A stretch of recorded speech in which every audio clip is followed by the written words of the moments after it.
Good morning. Here is today's word of blessings for you. Judges 15:16-20. Then Samson said, with a donkey's jawbone. I have made donkeys of them. With a donkey's jawbone. I have killed 1,000 men. When he finished speaking, he threw away the jawbone, and the place was called Ramath Lehi. Because he was very thirsty, he cried out to the Lord, "You have given your servant this great victory.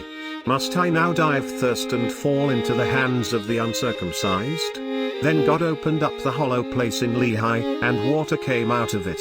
When Samson drank, his strength returned and he revived. So the spring was called En Hakkore, and it is still there in Lehi. Samson led Israel for 20 years in the days of the Philistines. Today's title is A Jawbone and A Spring. The Bible shows a lot of heroes of faith.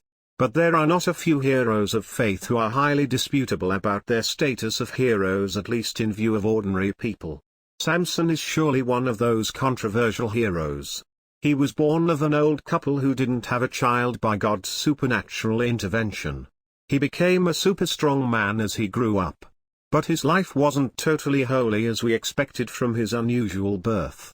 He wasn't able to restrain himself from fleshly desires and anger. He had matchless power. But he had fatal weaknesses too. His life indeed had great peaks. But it also had deep valleys. Today's passage shows such dramatic ups and downs of Samson's life. Samson killed 1,000 Philistines with a donkey's jawbone when the Philistines assaulted him. The place where he threw the jawbone of a donkey was Ramath Lehi. It is a symbolic place that he celebrated his power and strength. But right after he celebrated such a great victory, he was on the verge of dying out of thirst. He became so thirsty as to even die or be captured by his enemies.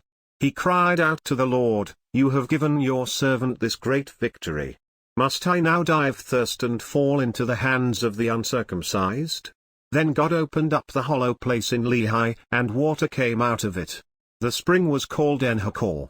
At the almost same place and almost at the same time, Samson took great pride in amazing victory, then fell into a fatal moment that he could have died of thirst.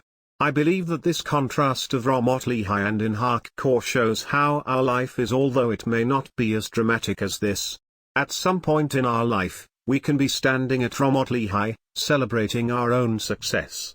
We can be very prideful as if we got such success or victory by our own might. Samson proudly said, "With a donkey's jawbone, I have killed 1,000 men."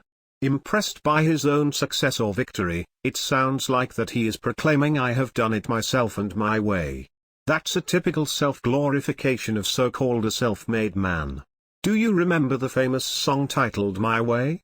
The song ends with similar self-glorification with the repeated lyrics, "I did it my way." But can Samson or any other man be really self-made hero? They can't say that if they equally remember their En Hakkore, who quenched their dying thirst when they were dying for the lack of such a simple thing as water, who fed them when they were dying for lack of food. By God's grace, Samson finally figured it out.